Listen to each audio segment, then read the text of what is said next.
All right. So you guys, welcome back to part three. Just to kind of review on this first page and everything, is that all week we've been looking at the compelling, or the past three series, we've been looking at the compelling question of how do I utilize benchmarks and formative assessments to guide my students to proficiency? So looking at that, we looked at the first session, which was what comes first, the test or the unit. Overwhelmingly, you guys said test, which is backwards design. That's good practice. Then, of course, we have how do we assess inquiry and the disciplinary strands together. That's kind of where we started on Monday. And we're going to finish that up ever so slightly. And then we're going to go into the last question, how do we create a benchmark assessment? So this is just to remind everybody where we are, okay? And that is we're looking at the assessment component. So the compelling question is central to our life. And all of you in the groups, you've got that compelling question because that was given to you on the first day. So we're going to kind of pick up from there and kind of start talking about it in that case. So this is your reminder also that this is one of those things that once I went through this training, and I'm not saying like, oh, it's something I created, so of course I think it's important. It's not so much that, but this is a graphic organizer. For those of you that are visual learners, if you're like me, I have to have a visual that goes to what I learn, okay? So this right here would guide me and remind me what I need to do. That one, it would keep me mindful of the inquiry practices. It would also keep me minded, or it would remind me where the disciplinary strands go. And most importantly, when I'm setting up that assessment, it's going to remind me what goes in what part and how does it connect there, okay? And that's where we're going today. So there's where you guys had your little homework assignment. Those of you that are just getting to join us, it's okay. You're going to you're going to very much have the benefit of hearing the group talk about their question, because we're going to go into a breakout. We're going to go into breakouts a couple of 3 times. But and one group, by the way, Mary, we are going to do random, and you'll see it. It just says breakout. But for the rest of the time, we're going to go into those other groups.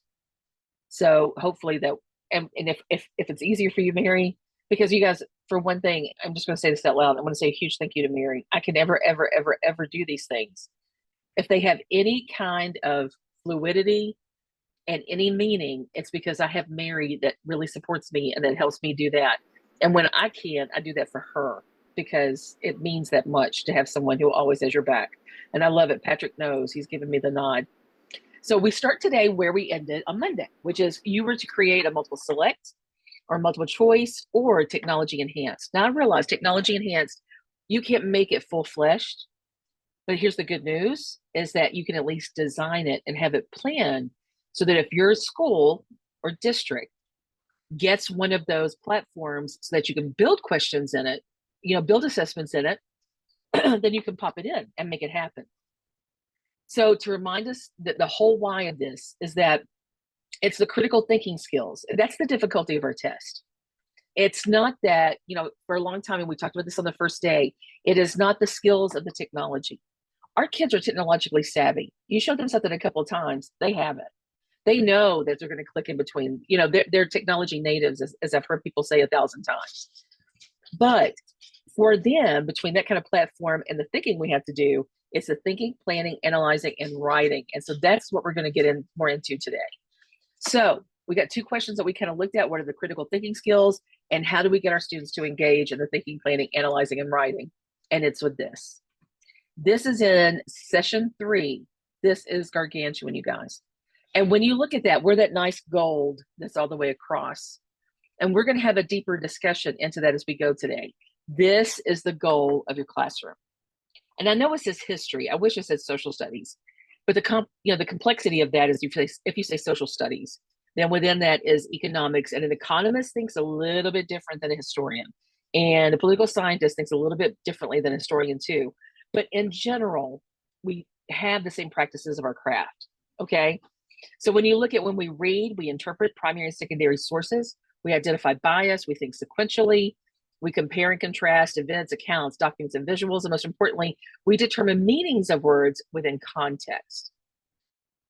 Like, especially when, I'm not going to go into an example. I was going to use Martin Luther King and I Have a Dream, but I can't waste a second of time today because today's really big. But there's words he uses there that you're like, why does he use that word there? Well, that's why you need to look at it in context.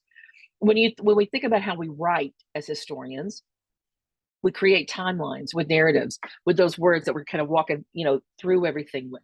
We synthesize info and evidence from multiple sources.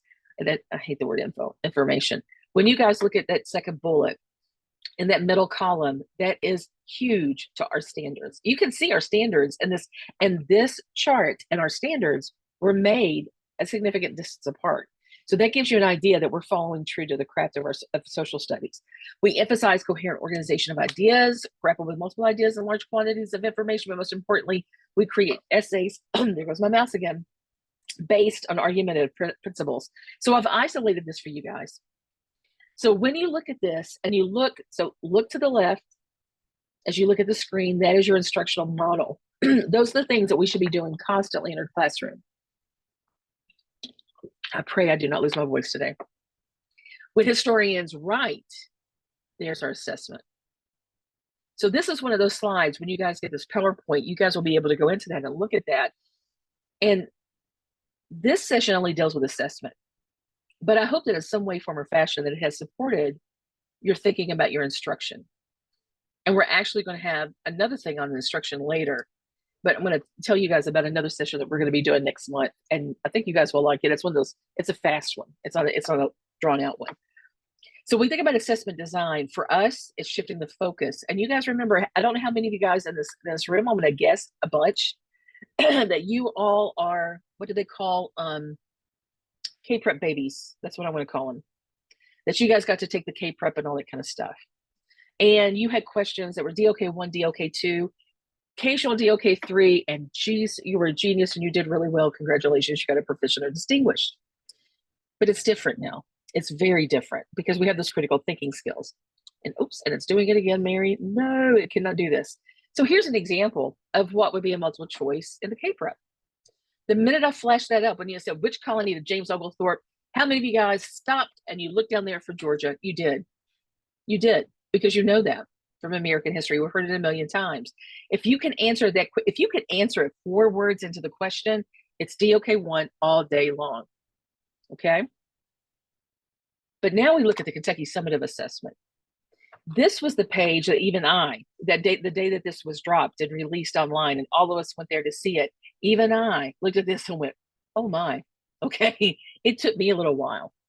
It took me, I took one of these things. Well, the 8th grade test, I think I've told some of you guys this, it's a 90-minute test, and it took me the full hour and 25 minutes. And I have history, lots of history hours, and it took me almost the full time. So that gives you an idea of the demands of this. And it's not inconceivable that our kids can do it with practice. And then the session I'm doing next month that supports that, if we can talk about it. So we're going to create opportunities for students to think like historians. Again, one more time, everybody look to the bottom and the left. Those are the things we're looking at there for multiple choice, technology enhanced, and multiple select. We're going to be going to the disciplinary skills and concepts and practices specific to social studies. So this is what we've been working on all week. Well, Monday, okay? You have a hand raised, Kim. Oh, yeah, yes. I couldn't see all the people. Go ahead. Okay, go ahead, Noah. All right. So, Kim. Yes. I got my thinking like a historian thing in front of me. And you were talking about the read versus write is going to be our instruction versus our assessment. Mm-hmm. Not so versus. Hypothetically, if that's our model for the classroom, would it potentially be a beneficial thing from like just a classroom management standpoint to say, at the start of any given year, you were to show this chart to your classroom and say, here's what our expectations are. When you're learning, this is what we're going to be doing. And you show them the read thing. And you say, in our assessments, this is what you can expect that they're going to look like. And you say, and you show them the when historians write part and say, expect to see this when you get to my assessments. Yeah, matter of fact, not only that, my rubric will be aligned to it. I would have those skills identified underneath that. I'm still looking, because sometimes it's hard for me to do things alone.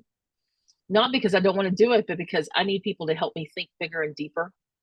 And I see a lot of people in this conversation right now that I'm like, I would love you to, because I wear Mary out. She is my thinking partner. I mean, Mary will be working so hard and I'm coming down the hallway and say, Mary, hear me for a minute. Or Mary, can I ask you a question? Because she's a great critical thinking partner. But I need some in social studies. And if some of you guys are interested about creating those rubrics, because Noah, that's the very thing, that poster would be hanging in my classroom. It would absolutely be hanging in my classroom. That's why you guys have it in PDF form. If your school has a poster maker, bam. The historical thinking chart I gave you Monday that I'm going to move to the session 3 folder is another one that would be hanging up in my classroom, because that is very specific to that. But creating a rubric around what does it mean to identify bias? You know, that way when you're walking around the room, Noah, you got your little clipboard. That's a form of formative assessment. It's when your students are actively involved in analyzing documents to develop a claim. One is writing, one is thinking. Why can't we have a little sheet that we're walking around, it's got the skills underneath, you know, and we're seeing those students and we're going to write down. I mean, that's going to be active data on those students. If you see students that are struggling with it, guess what? 2 days later, that's a group of kids that you put in a small group. You got the rest of the kids working in partners. You bring them over. That is RTIing right there in your classroom, right there in that moment. So yeah, I can totally see how this is going to happen. But let me go back to this. I love that point, Noah, and we're going to come back to that at the end. Oops. So, like I said, we're talking about this. So sometimes teachers ask me, is there a formula? So I will tell you guys this. I'm letting you in on a little secret. At this point, I have developed about 10 to 12 benchmarks. I think I did 6 or 8 with one district. And then I've done some stuff with other districts, just kind of like on the fly there kind of thing, and developed those. So maybe I think it's 10 that I've developed. When I started making benchmarks, I'm going to be honest. Excuse me, because I'm about to lose my voice. I got a thing in, cough drop. My first one, and I made it for 8th grade, took approximately, just prepare, it took me about 8 hours. Okay, because I worked on a little bit at a time. I had to, don't dread it, Patrick, don't dread it. I didn't have a training like this to go through to think about it. I've taken all of my thinking and I've put it into this training so that you guys can walk through it and think about it. But all the time I spent bringing in, you know, primary, secondary sources that I spent researching that, designing a question. I mean, I finally went to one 8th grade teacher and said, can I have your test bank? Because I need ideas about what some of these questions look like. And then I can take those questions. And I'm not kidding when I tell you guys that. So this is being said. So is there a formula? Sorta. So here's my secrets. I'm sharing my secrets. I probably shouldn't do this, but here I go. No, I should. If it is a geography standard, this is what I do. I find a map or a set of maps, which means 2 maps side by side, or a map with a paragraph or a quote to bring that question to life that goes beyond just location, you guys. Geography is not location. Geography is thinking and understanding complex, what's the word I'm looking for here? Spatial relationships. That is geography. It is not being able to look at someone and say, where are the Dardanelles? And if any of you in this room know where the Dardanelles are, you have my utmost respect for the rest of your life and mine. Okay. If you can look at me and say, Kim, I'm going to take you to the map and show you right now. If it is economics, I use charts, comparison of maps once again, because I'm going to tell you right now, geography and economics, you guys, are just like this. If you don't believe me, then ask me what the people do where you live. Talk to people in Central Kentucky and ask them what kind of jobs they have in their community. And then look at them and say, well, we have mostly coal mining, medical, you know, that kind of thing. And they're just like, so, I mean, and then like when I go to other places, like the first time I went to Morgan County, I was blown away by all, and also Owsley County, at all of the land. I don't see land like that where I live. I mean, there's a few bottoms. I mean, Mary can tell you that stuff like that, but we mostly see mountains. I saw mostly coal mining. The people I knew were coal miners and that kind of stuff. Mary grew up in a farming community. She went from farming to a community that was mostly, well, if you actually consider it urban, because technically, believe it or not, did you know that according to the USDA's definition, that Pikeville is an urban area. You have to have at least 2,500 in population. I know. Susan was going, I know. So that being said, but she went from farming to coal mining and that kind of thing. If it's economics, get back to this. Charts, comparison maps, political cartoons are a great way to alert kids to economic concepts that are being talked about in the news or whatever it may be. Excerpts from laws or political documents or governmental documents. I'm going to change that, not political. Political is totally different, sorry. Or to quote with an image, primary source, to get the students to think into the concept. If it's civics, I use all of the above. And if it's history, I use all of the above. Okay. So an example of this is, so you guys have seen this all week. This list that you guys are looking at to the left is going to change significantly in just a second. Okay. So for those of you that are just now joining me, in part one, we went in talking about the deconstruction of the standards, why it's so vitally important. We came in session two, we deconstructed the standards, and they designed either a multiple choice, multiple select, or technology enhanced question Monday, Tuesday. And we're going to share it today. So what I've done all week is I have taken the 8th grade concept. Mark, put it in the chat. Are you mostly 9th grade, or also are all you are? I can't even talk. Or do you teach 8th grade also? Let us know in the chat, because we may put him in a different group maybe. So these are some, but you're going to see this flesh out really quickly. So when you deconstruct those standards, you're going to bring all of that together, and most importantly, you're going to list a lot of those content markers. So we've seen this before. I want to show you guys what happens to me with this. So initially, when I look at all of these concepts, I'm immediately going to look for a manifest destiny primary source. I'm going to look for one because I know I'm going to use it on a test. What does that look like? I can tell you one, the Horace Greeley quote, which, by the way, is not "Go west, young man, go west." That's not what he said in the article at all. He says it totally differently, or slightly differently. Interactions with indigenous people, other imperial powers. But when I think interacting with indigenous people, I'm going to think about the Indian Wars. I'm going to think about Trail of Tears. I'm going to think about, so I'm going to start pulling in primary sources and things like that. When I look at innovation and transportation, I'm going to think about the steamboat, the railroad, the steamship. Then push-pull factors, all sorts of things there. I'm going to show you some of this later. Political policies developed. I mean, this list is not all-inclusive. So you're welcome, 8th grade, because I know your question, dealt with this. So totally cheated on your behalf. But now let me show you how this starts to come to life, okay? So I've highlighted political policies developed to support or limit movement. This was the question. So the minute I look at that, if it's about to support or limit movement, my friends, if people are moving, you better use a map.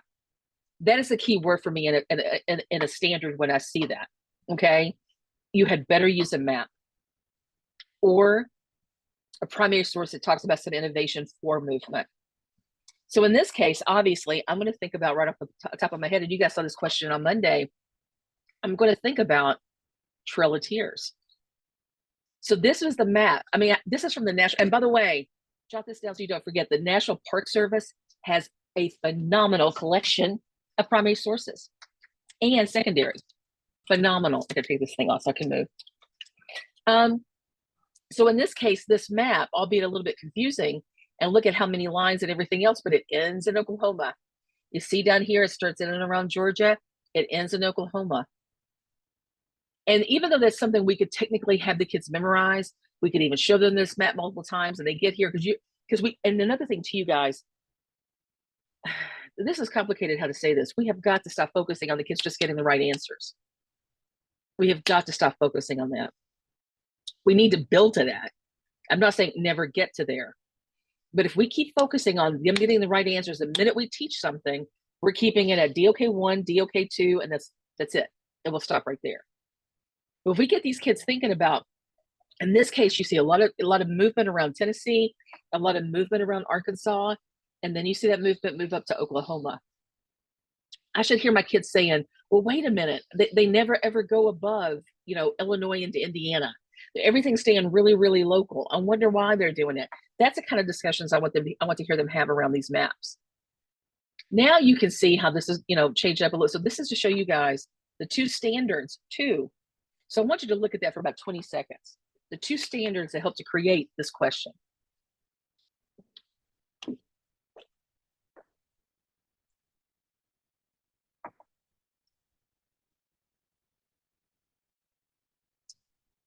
Now this is for an 8th grade test. So this is why I was able to put Lewis and Clark on there.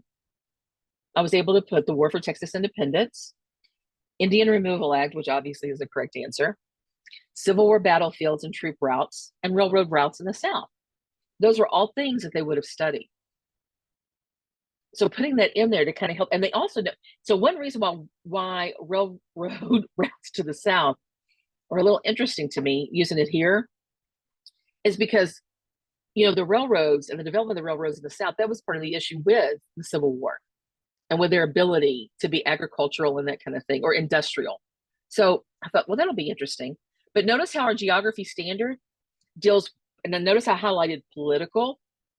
See at the interaction with this, it's a political factor that led to involuntary migration or forced migration in this case, in this time period.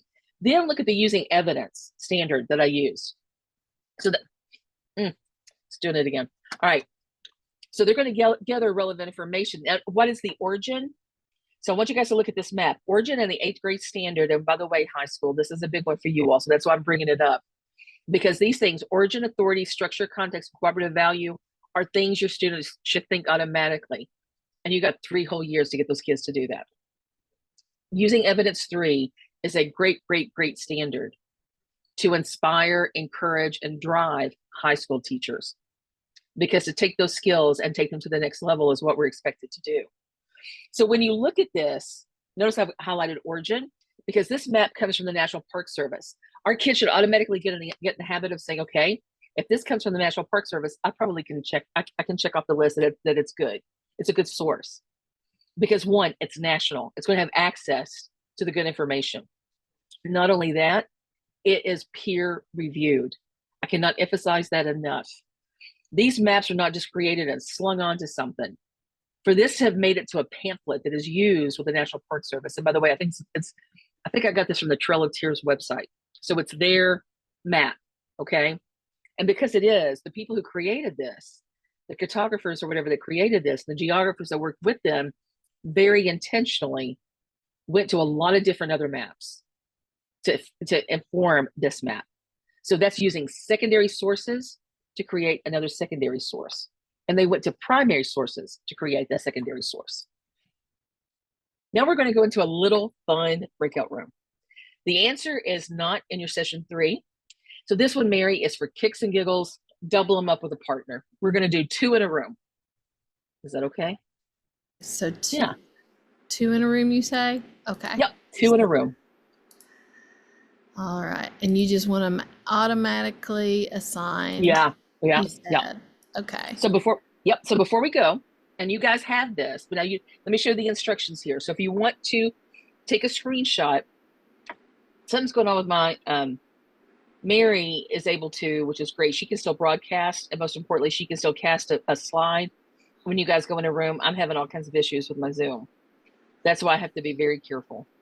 So if you would take a screenshot of what you need to do, which is you're going to go to the 6th grade standards. So you're going to go to kystandards.org, to that website. When you get in there with your partner, you're going to go to the 6th grade standards, which is hyperlinked, but go to the one that has the disciplinary clarifications. And I'm going to tell you guys, like it says here, you're going to identify the standards that are being used for this question. And there are several. So ready? I'm not going to push any buttons because I got to stop right here.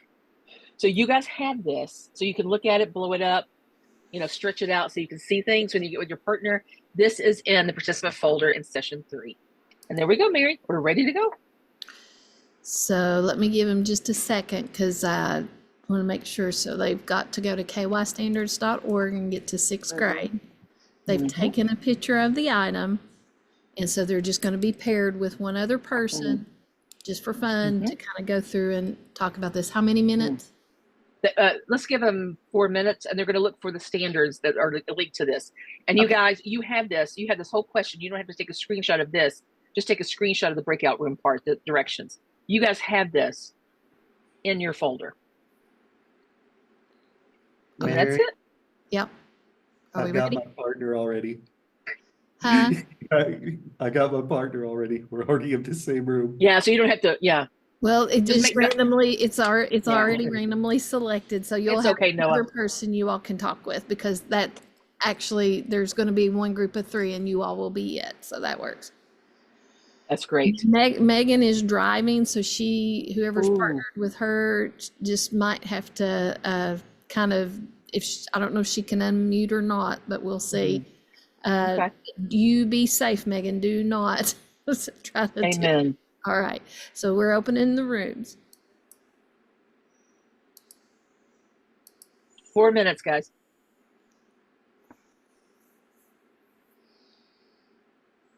Perfect. Jeff Brown. Yeah. To the room. He's on his phone, so he may. Yeah, there he goes. I was gonna say, he may. I always struggle with my phone. I do too. Okay. Now, Ashley. Pelfrey. Wait a minute. Yes. A couple people jumped off, so let me. Oh. I'm gonna move him to room 6 because we had 2 people jump off. Gotcha. Ashley Pelfrey is the principal at Morgan High. Okay. And I don't know who the other person was that jumped off.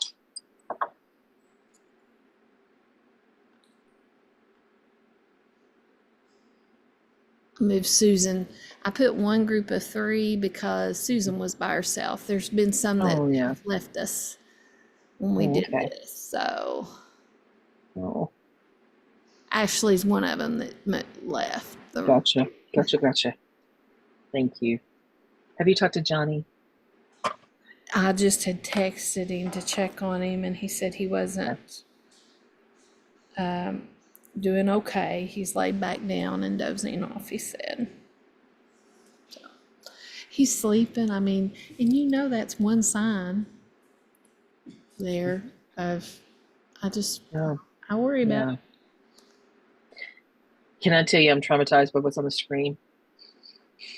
Because apparently when I put something, I misspelled retrieved. That's still on there. I'm going to go fix it on my benchmark, and then I'm going to go back and fix it on this. Retrieved. I'm not seeing it yet. It's under that picture. Oh, I see it. Okay.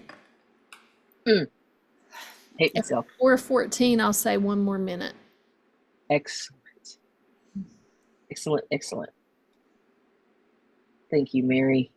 You're welcome, my friend. And I mean it. I really, really, really do. I mean, you do it's a fine oil. I would. Are you going to Knott County tomorrow?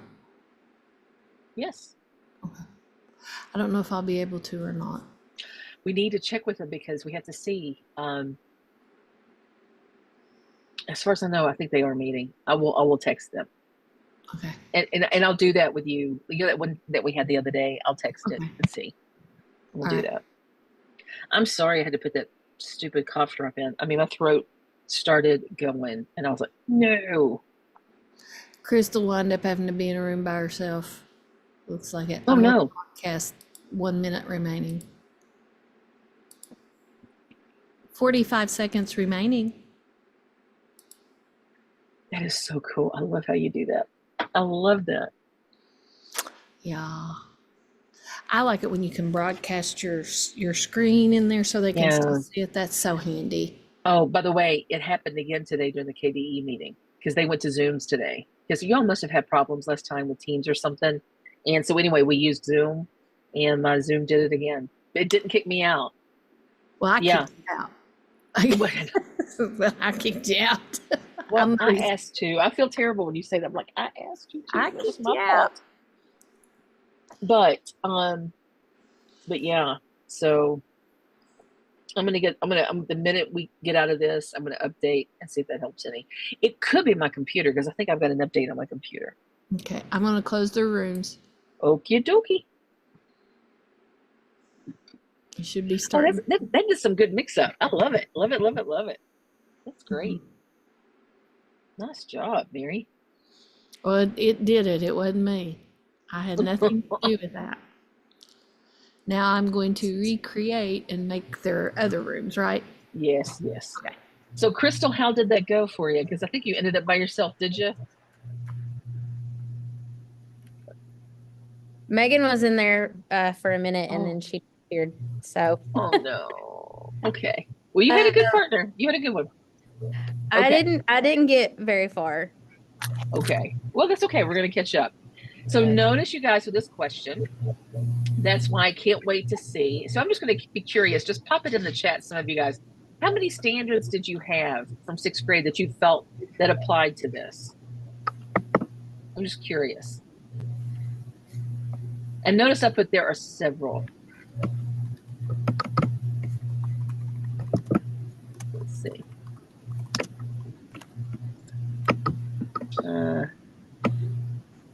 Okay, Patrick and I decided on 3. We discussed 3 in our room. Okay, all right. So here we go. Ready? Oops. Stupid computer. There were 4. Actually, 1, 2, 3. Actually, there were 5. There are 5 standards that are linked to this question. Now, how many do you really need? 2 or 3 is good. But I'm always. So everyone look at the bottom, and I've got them color coded. If it is green, it is geography, and if it is yellow, it is economics, and then if it is teal, it is inquiry. Inquiry is always going to be the first one I choose. That's one thing I didn't put on my little list of secrets. The inquiry standard is always the one I look at, okay? Because that's going to drive how they need to look at it. Then I'm going to go into the disciplinary standard because there's going to be a concept or a practice that I need to make sure that I incorporate. So in this case, obviously, my number 1 standard that really drove this for me was 6EMA, which is describe how civilizations use bartering to establish mediums of exchange to meet their wants. How many of you guys had that one? Give me a thumbs up. How many of you guys chose that one from the 6th grade standards? That economics. Thank you, Patrick. Thank you. The rest of you guys, I can't. You guys can use the emojis or what. Thank you, Cameron. That is the standard I was looking for. Absolutely. Then if they're bartering and everything, and especially because this map kind of hints to that, is going to be trace the chain of supply. So I'm going to ask you guys, so what is, so I'm going to have to minimize, because I like looking at Gerald's pictures, but I'm going to have to minimize for a second and put this over here. So these sources discuss the ancient Adena people of Kentucky, which, by the way, they are not Adena people. Adena is where they were located. This question on this benchmark that I created for this district this question is going to change, because what we need to say to be truly mindful of who the people identified as the Adena are, because that was not their name. They did not leave language behind. They had language. For those of you that live in Ashland, for those of you that live in Montgomery County, if there's any of you guys or have lived in that area, if you have lived near Indian mounds, there's a greater than 90% chance that those are the mounds of people identified as the Adena. So going through, it says they placed offerings with some cremated people.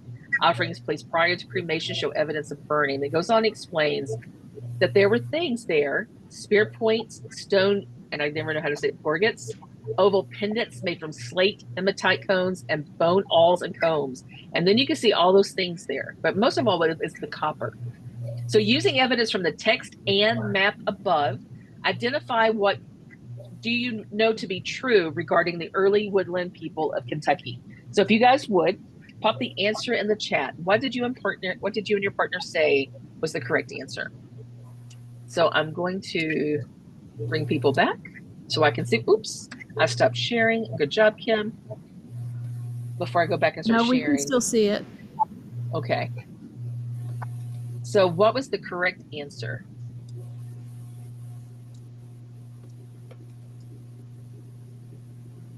Uh-oh, Mary, it's doing it again. No. Okay, there we go. D and D, because gorgets are armor, therefore war, and shells come from coast, therefore trade. Okay, so this is a multiple choice. So this is just one answer. Which answer would you choose? Now, Noah. Okay, there we go. B is the correct answer. Absolutely. Here we go. Good job. So we kind of shared out. So anyway, well, wait, something ain't right. Yeah, it did it. Okay, good. So we're gonna go to, we're not at break yet, but what I want you guys to do right now.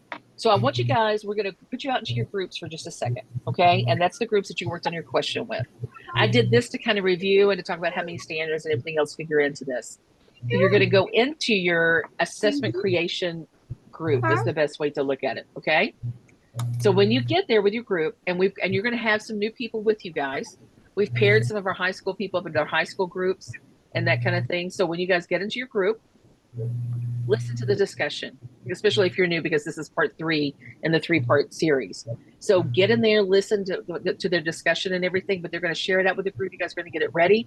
So we're just going to go in here for about 2 minutes, Mary, 2 minutes.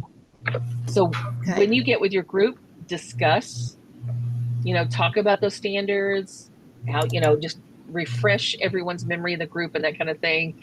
Talk about your question. And then when you guys come back, Mary and I are going to ponder. I would love to find a way for you guys to be able to share your questions, because I would love to share this out for other people to see what you guys have done before we go to the break. Okay. So I'm going to stop sharing. Kim, so I can see everybody. I put Mark with the westward expansion in 8th grade because he said he taught 7th grade. Is that probably good? Or do you want me to? That's why I asked that question. I would love for him to go there. He said he I'm going to taught come in one and out of class. y'all's rooms.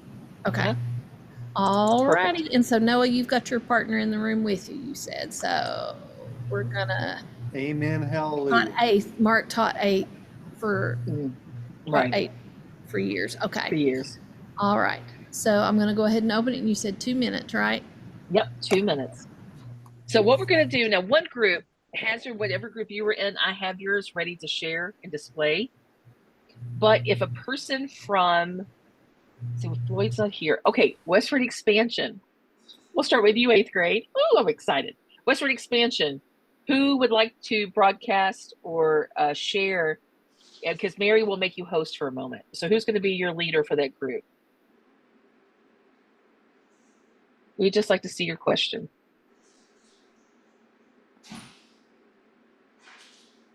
They're like, I don't know. Okay, you think about it. Okay, Hazard, that group, are you guys ready? Oh no. Mary, they're trying to get me a new mouse, and I have to plug up my mouse sometimes for a few seconds and then use it. Oh no, I think we lost Kayla. Either that or I kicked her. Can you share your screen? Do you have the question to share? I got her. I got it. You got it? Okay. So, yep, got it. So let me go here, share. So you guys, we got a high school group. We're going to share theirs. And I'm going to try to make it big. And I apologize, you guys, because technology has not been my friend. So let me just stretch it out, and maybe you guys can see it this way. Can you guys see my screen? Yeah. All right. So if you guys can see, you may have to like click in there a little bit. So you guys can see there's actually 2 sources here. And oops, and we can see the answer. We're going to zoom in, oops, a little bit more. There we go. Hopefully that helps you guys too. So Susan, Patrick, and who else was in your all's group? Anybody just jump in there and talk about the question as you guys developed it.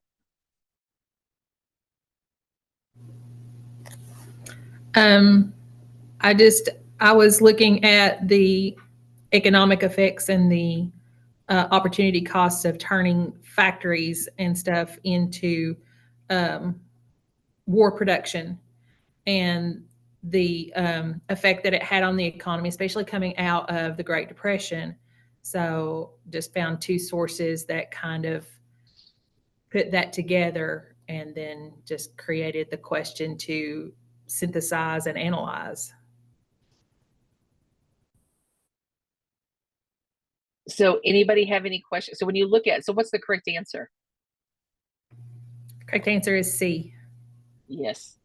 So when you guys see C there, the U.S. government implemented rationing and shifted industrial production towards having goods. So I love the cartoon, because not only, I mean, you see, Roosevelt's got his fist gripped, and Berryman, his stuff on I can't remember for how many decades that he created political cartoons. He's phenomenal. Like I know some of his cartoons from like Truman and things like that. So we see the quote up there, and we must be the great arsenal of democracy. So this was that famous quote, or that famous speech that he made about what has to happen and that kind of thing. So what do you guys think? How do you think your kids would do? And this goes to the whole group. So I know I got a bunch of high school people, you know. So how do you think your kids will do with this one?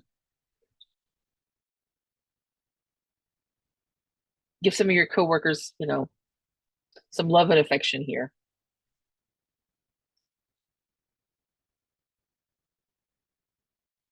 Go ahead, Patrick.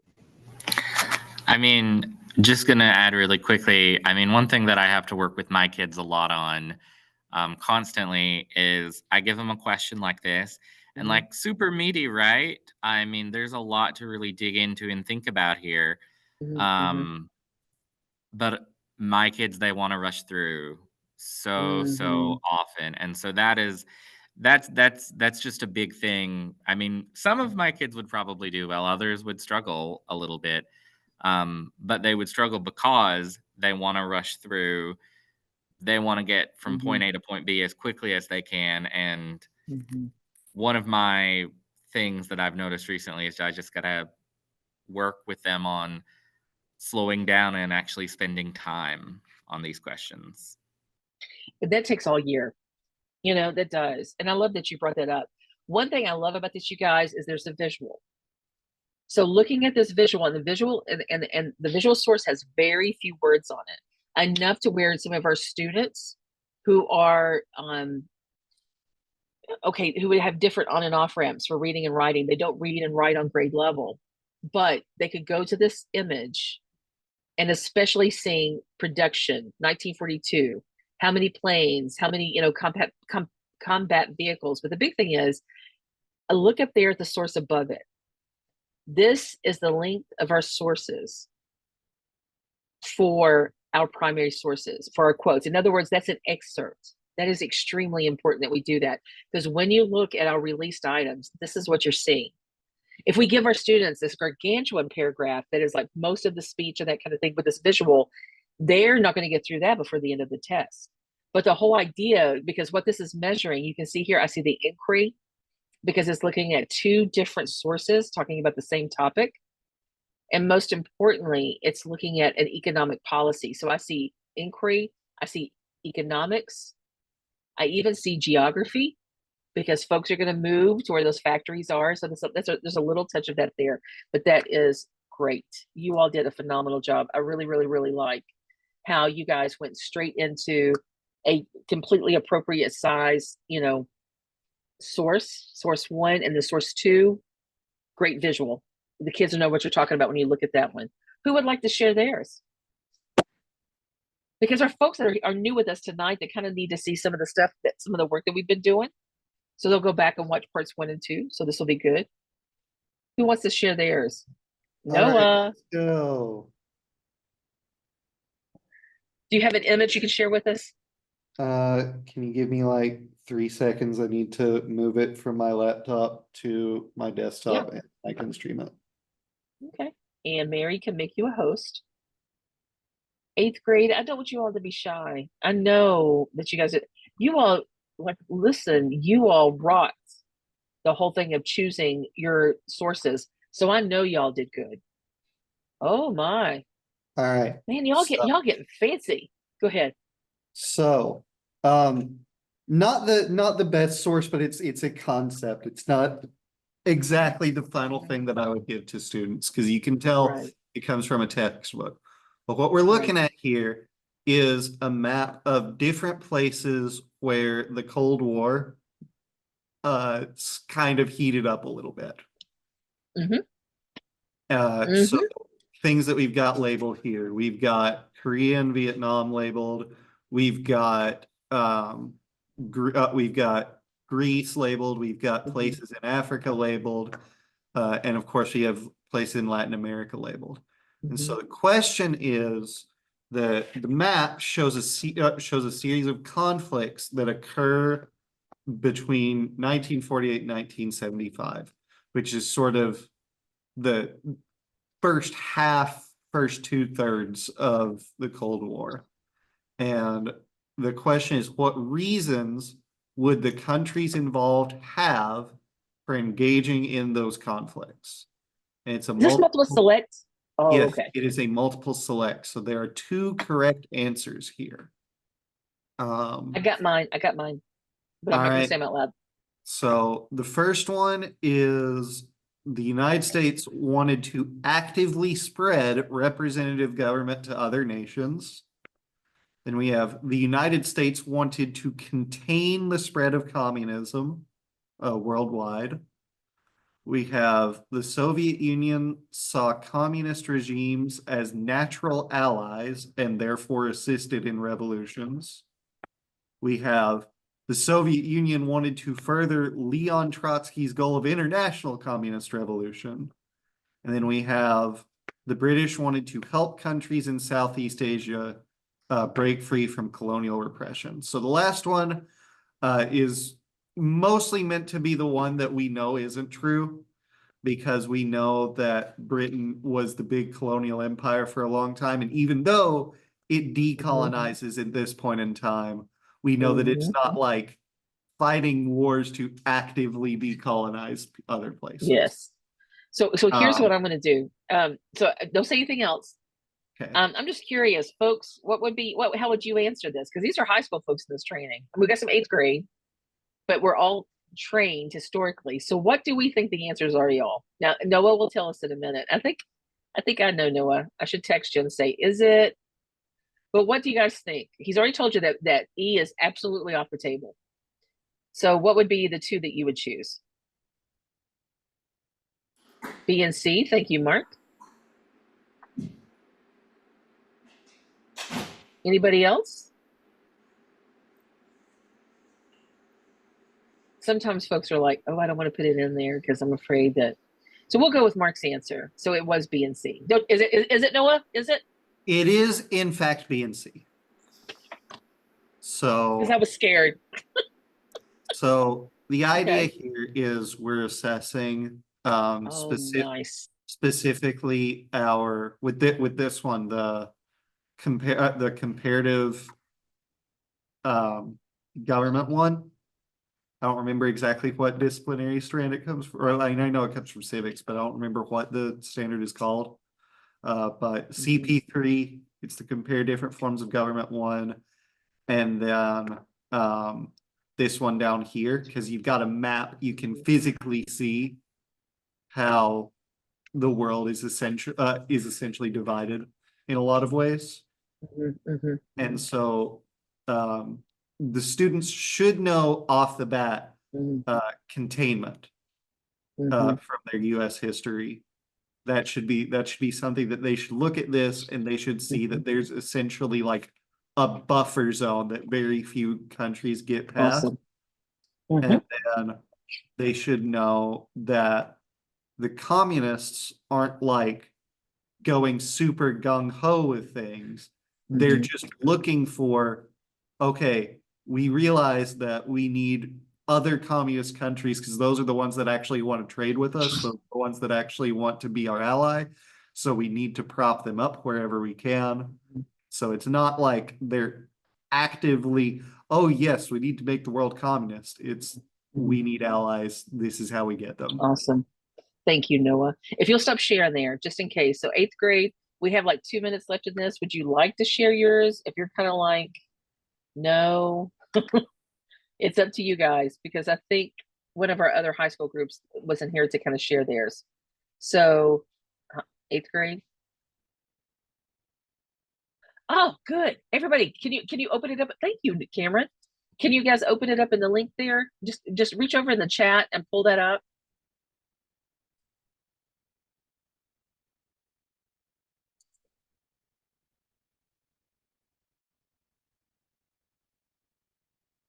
Okay. Thank you, Cameron. I'm going to try to save this somehow.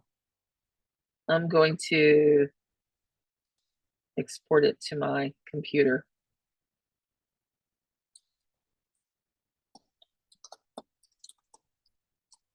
And what I may do with some of you guys, because I mentioned this, that when y'all had these, we could talk about them. And what I'll do is maybe give you guys some feedback and stuff like that on your questions. Thank you, Cameron. Oh, sorry, Cameron, you're in the doctor's office. Okay. And you're sheriff. Well, listen, thanks for staying with us. Okay. So pretty sure you guys, let me go ahead and share my screen, because I think we're pretty close to a breakout. So we shared those out. Thank you all so much for being courageous. I appreciate you guys. So remember, I always have to assess So this is our second supporting question. So I'm going to ask you guys, we're going to do this in a waterfall chat. Keep it between 1 to 4 words, or no, just give me a brief sentence or a few words together. How do we assess inquiry and the disciplinary strands together? This is what we've worked on since the last session. So we're just going to take 30 more seconds because at 4:40 we're going to go to break. How do we assess inquiry and the disciplinary strands together? So ready in 15 seconds. Okay, we got 1 in. So go ahead. 5, 4, 3, 2, 1. Pop it into the chat. So how do we assess inquiry and the disciplinary strands together? And I'm going to watch as you guys put that in there. Okay, include sources. Yes.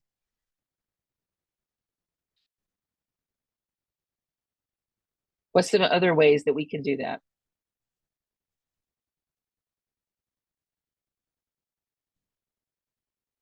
That you guys would put in there. Oops. I see Jodine there. Document-based questions, absolutely. DBQ. DBQ and DBQ project, if some of you guys are talking about, those are great to practice in the classroom and that thinking and everything, and to get the students in those practices. We're going to look at that other part. Short answer plus extended responses. Good job, you guys. That's a great way for us to practice those, and that's what we're doing next. All right, you guys, I've got it in here. I've got break time. We timed it perfectly, 4:40. So if you guys would, 5 minutes, get up, stretch, walk around, get something to drink, and we're going to hold you to that 5 minutes, okay? All right, we'll see you guys in a second, 5 minutes.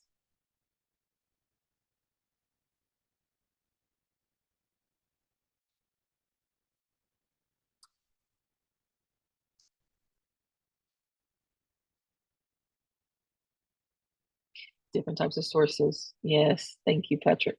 We'll get that out there. Patrick, you all deserve an award this week. I mean, you've had a meeting almost every night this week, just like Noah. Oh, and it gets better with me, Kim, because I have a PLC tomorrow where I'm presenting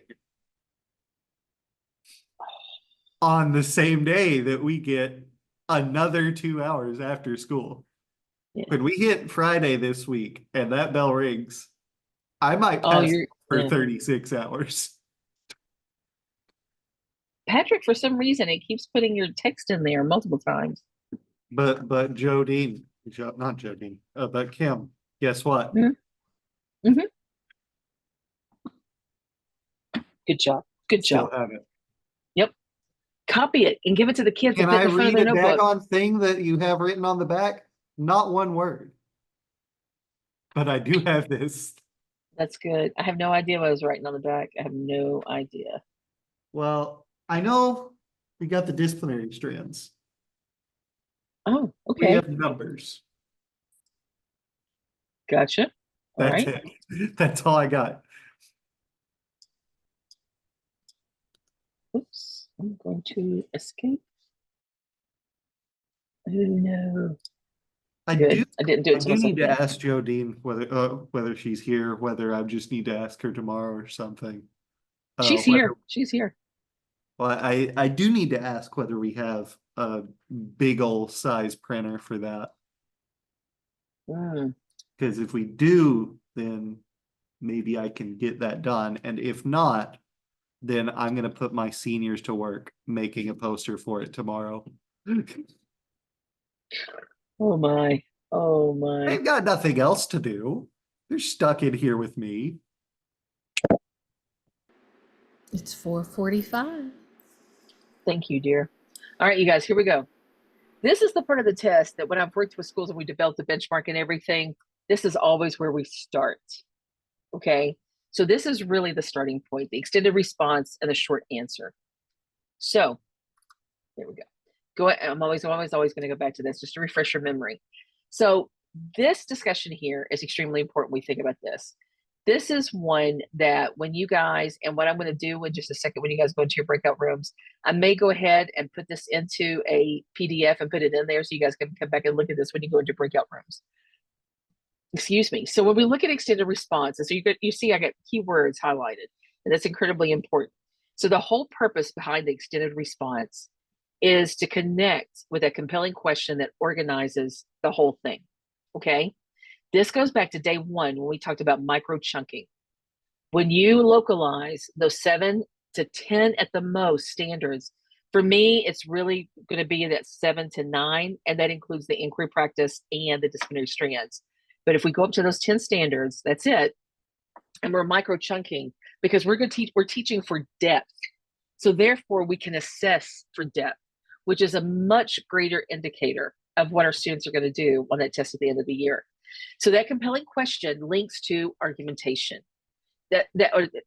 Exactly links to I can't even talk argumentation, but most importantly, that extended response is always going to be linked to the compelling question, and the compelling question is always about argumentation.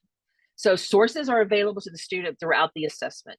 They even get a scratch sheet of paper, and that's incredibly important to remember. So like it says here, because there are multiple sources, there can be multiple ways to answer this question. This is why they choose this to really assess. It's not the cookie cutter days.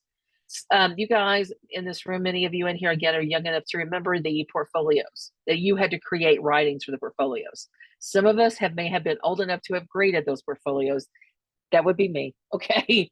And so many times those became very cookie cutter, because when they came to us in science and social studies, Mary can tell you, they always came to us and they said, with me, they would always say, okay, if you can get the kids to do an editorial or a letter to to a congressman or something like that. And it never felt organic to what we do. Now what we do can be very organic in how we write. Like with Mary, was it always a lab report? And They what didn't was allow lab reports. They only allowed feature articles. So you had to do feature articles on all kinds of environmental stuff. Yeah, see, there you go. So the whole thing is you're thinking like a historian. So in your rubric, you identify multiple claims that can be made. So this is what happens, you guys, when they assess our assessment, when they assess these students. That's the thing, is that there are multiple claims that can be made within this. And because there is, then that rubric has to represent that.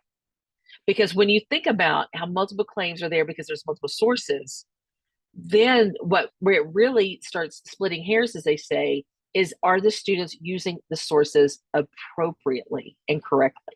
That's the biggie. Like when Noah was walking you guys through his question, even though he told us that he would use a much different map, but when you looked at that map, you could see that there is pretty much one way to kind of really use that map. And so that's going to happen to us too in these questions. The short answer is taken from the unit's supporting questions. The kids will know that supporting question before they ever get to it.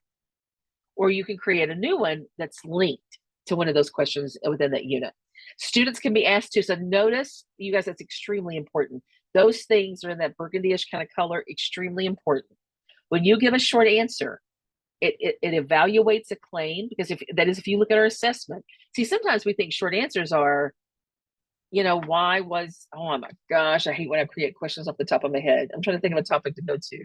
Why were the proxy wars so important? Let's go to the Cold War. Okay. Well, that just says, that can be just one sentence. That's a short answer, but it is not the short answer that is KSA blueprint. So a KSA blueprint short answer must evaluate a claim, challenge a claim by refuting or supporting. By the way, 5th grade stops about right there. 8th grade picks up with, so here we go, 8th grade, there's somebody in the room, respond, you do all of the above, plus add responding with a counterclaim. And source, and by the way, high school, we do the same thing. We not only identify a counterclaim, but we also give reasons why that counterclaim is wrong. So our writing for high school, big, very big. So you guys are gonna see this. This is in session 2, but we in the thing, but we can kind of come back to that. So your extended response, these are the things that it measures. The compelling question is a pathway to address the concepts, so that we have to think bigger into that, and of course have multiple perspectives. And like I said a minute ago, it's not cookie cutter. So I use the 5th grade one. So you guys can see here, this is an extended response, and this is 5th grade. Okay. Federalists and anti-federalists disagreed that the Constitution created a government that was for the good of the, or was good for the people. Construct an argument that answers the supporting question. Now notice here, by the way, this says extended response, but they're using a supporting question to do that. Now I included that intentionally. I like to stay with compelling questions. That's just me. If it's compelling, it's going to be my compelling question for the test. So I'm going to use that for my extended response. So you can see here what they're asking you for. So to give you an idea, this is why this is DOK 4. Okay. Look at all the things. It's using questioning, using evidence, communicating conclusions, and most importantly, I mean, just look at all the inquiry that's being evaluated, that's being used, but look at how it dives deep into our content, into the disciplinary strands. So that's why it is. Now, this is going to change again. Oh, look, this is what I told you a minute ago. So let me get this little thing out of the way here, because I like to look at your all's faces, but oops, I'm going to have to. Oh, dear Mary, it's going the wrong way. Oh, Sugar Shack. I cannot get. There we go. It's finally letting me. Here we go. So you guys are looking at, so notice how this changed. So again, when you all do that brainstorm and the deconstruct, the things I've added here comes from both of those, comes from the deconstruct. So this is manifest. So these are all the things I'm going to start thinking about when I'm using my, my extended response. Manifest destiny, because look what my question right here, because you guys need to see it. Analyze these sources about westward expansion in order to investigate the compelling question, how did the belief in manifest destiny change America? All of these things in yellow are what supports the belief in manifest destiny. So that's why I've highlighted those. I'm going to get primary and secondary sources on each of those things. Does that make sense to you guys? I'm going to pause there for 2 seconds. So you guys can see how I've isolated those. If we talk about economic and political factors supporting westward expansion, look at all of the things. I can now bring in geographic adaptations, the highway system, and the canals. I can bring in economic and political factors supporting westward expansion, the need for resources, Homestead Act, Transcontinental Railroad, Pacific Railway Act. All of those things now can come into that. So now what I would like to do with you guys, okay, is I want you to go to your groups just real fast. Take your supporting question, your compelling question, which I'll go to this part here to remind you of your compelling question. Where did it go? And it disappeared. I had it on that one sheet. Oh, great, you guys. You know your compelling questions. All right. So 10 minutes. And believe me, you guys, we're going to be done right at 5:15, but we're going to hustle. So it's 4:53. You're going to go to your planning groups. You've already planned one of your multiple select or multiple choice or technology enhanced. You've already done that. You've already studied. You've already started this test. So we're going to take 10 minutes, go into your compelling question.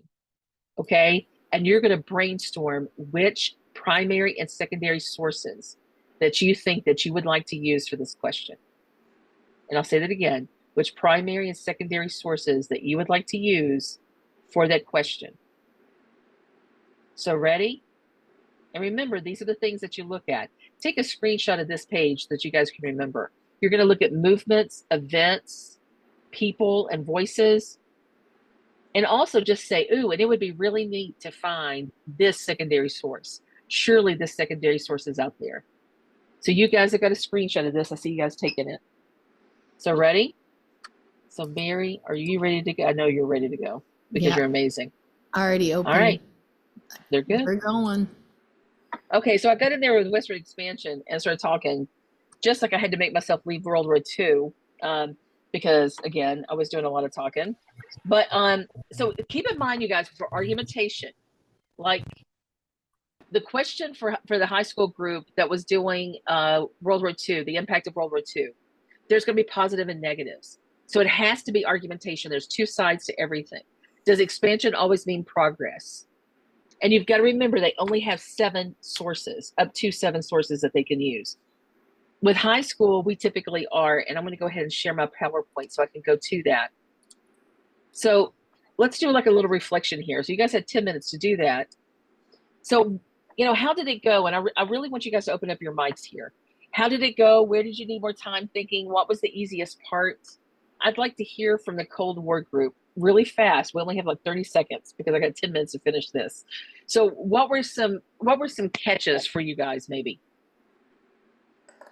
Well, honestly, it was keeping it under the limit of sources because we thought of so many off the top of our head.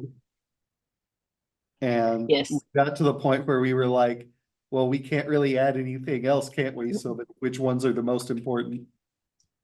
And we call that economy, the economy of sources. It becomes that one source ends up representing one negative, another source represents another one.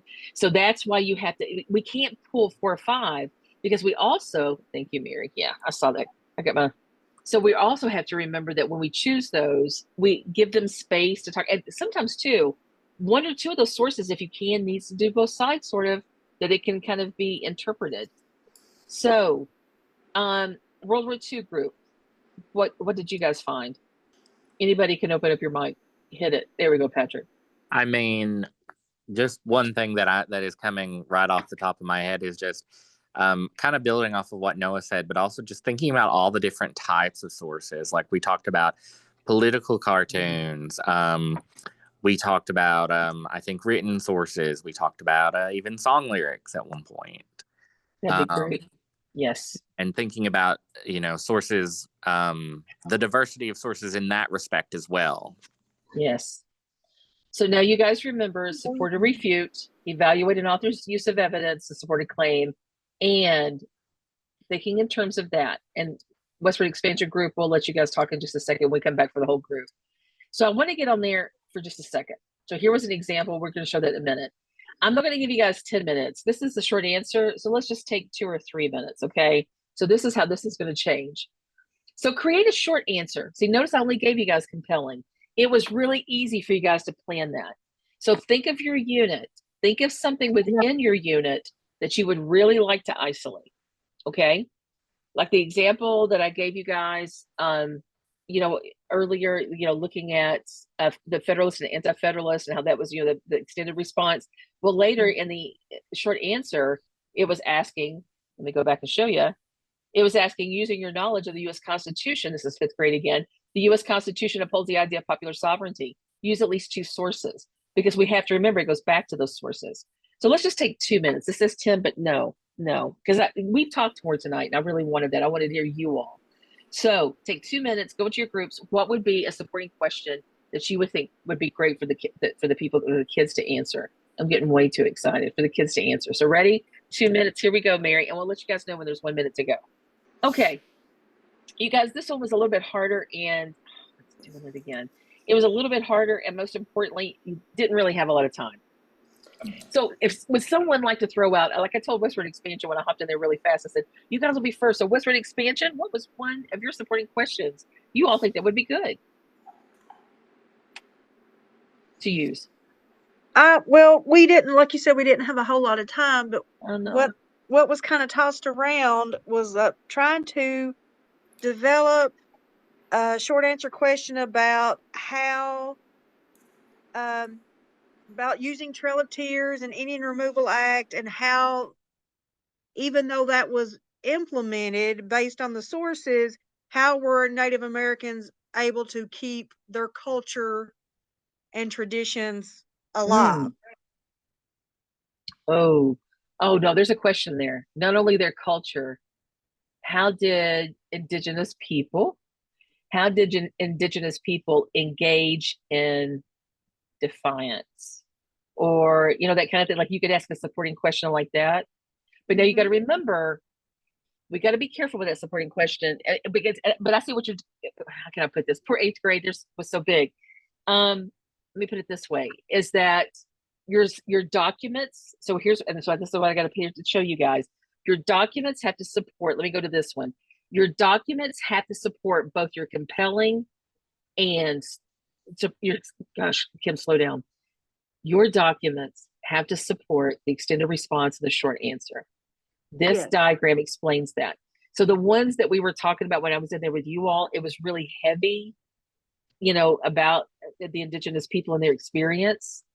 So then there needs to be a couple of sources in there that would also show contributions of American Indians. Or if you wanted to look at how marginalized groups in general, that way you could pull something in from African Americans, and you can pull something in from indigenous people and that kind of thing. But you guys can see, that one was tough because you don't have the unit planned out. You don't have all the supporting questions developed. So that goes back to that first day, what comes first, the test or the unit? Well, the test comes first. So building that unit. So really your supporting question is almost going to be one of those questions that you have to develop as you develop the test, because that way you're going to know what sources that you're going to bring in. That's going to be tough. In my case, here's what I use. So you guys can see, here's the compelling question, which is how did the belief? So here was the extended response. Notice I went back and used a supporting question. I did that intentionally because the KSA did. So what factors in technology influence westward expansion? That may help you a little bit, 8th grade, to think about it in terms of how, because like this up here, your supporting question that you choose and your compelling question or for your extended response have got to come pretty close. Okay.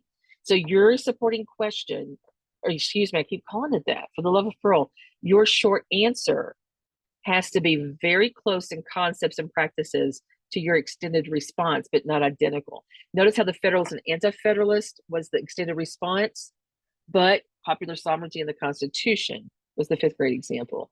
So thank you, Mary. So think in terms of that. That one was a little bit tough for you guys, and I'm sorry. So, and I really, really hate that we ended here. What happened is in the first session, some of that stuff moved up, you know what I'm saying? So I got a little bit behind. When you all do the feedback today, I would love it if you would really, really, really let me know where you would have wanted more training. And like more discussion. And I can't help but feel that it would be extended response and short answer kind of thing, and using inquiry to get into that. It's what I kind of feel that would be a good, thank you, Mary. So she's got, now you cannot get your attendance certificate kind of thing until you do the feedback. And most of you guys know that. You guys have been absolutely wonderful. I feel like what I did to you guys is we had this beautiful long trip to this gorgeous mountain. And then all of a sudden I stopped and went, oh, and here's the cliff, bam, and pushed you guys off. That's what I feel like happened just now, because we got to this discussion of the compelling question and I was cut short on the short answer. So that helps me. I know how I'm going to change this a little bit. I already know how I'm going to change this training for the next time, because that's what good feedback does. And you all give good feedback.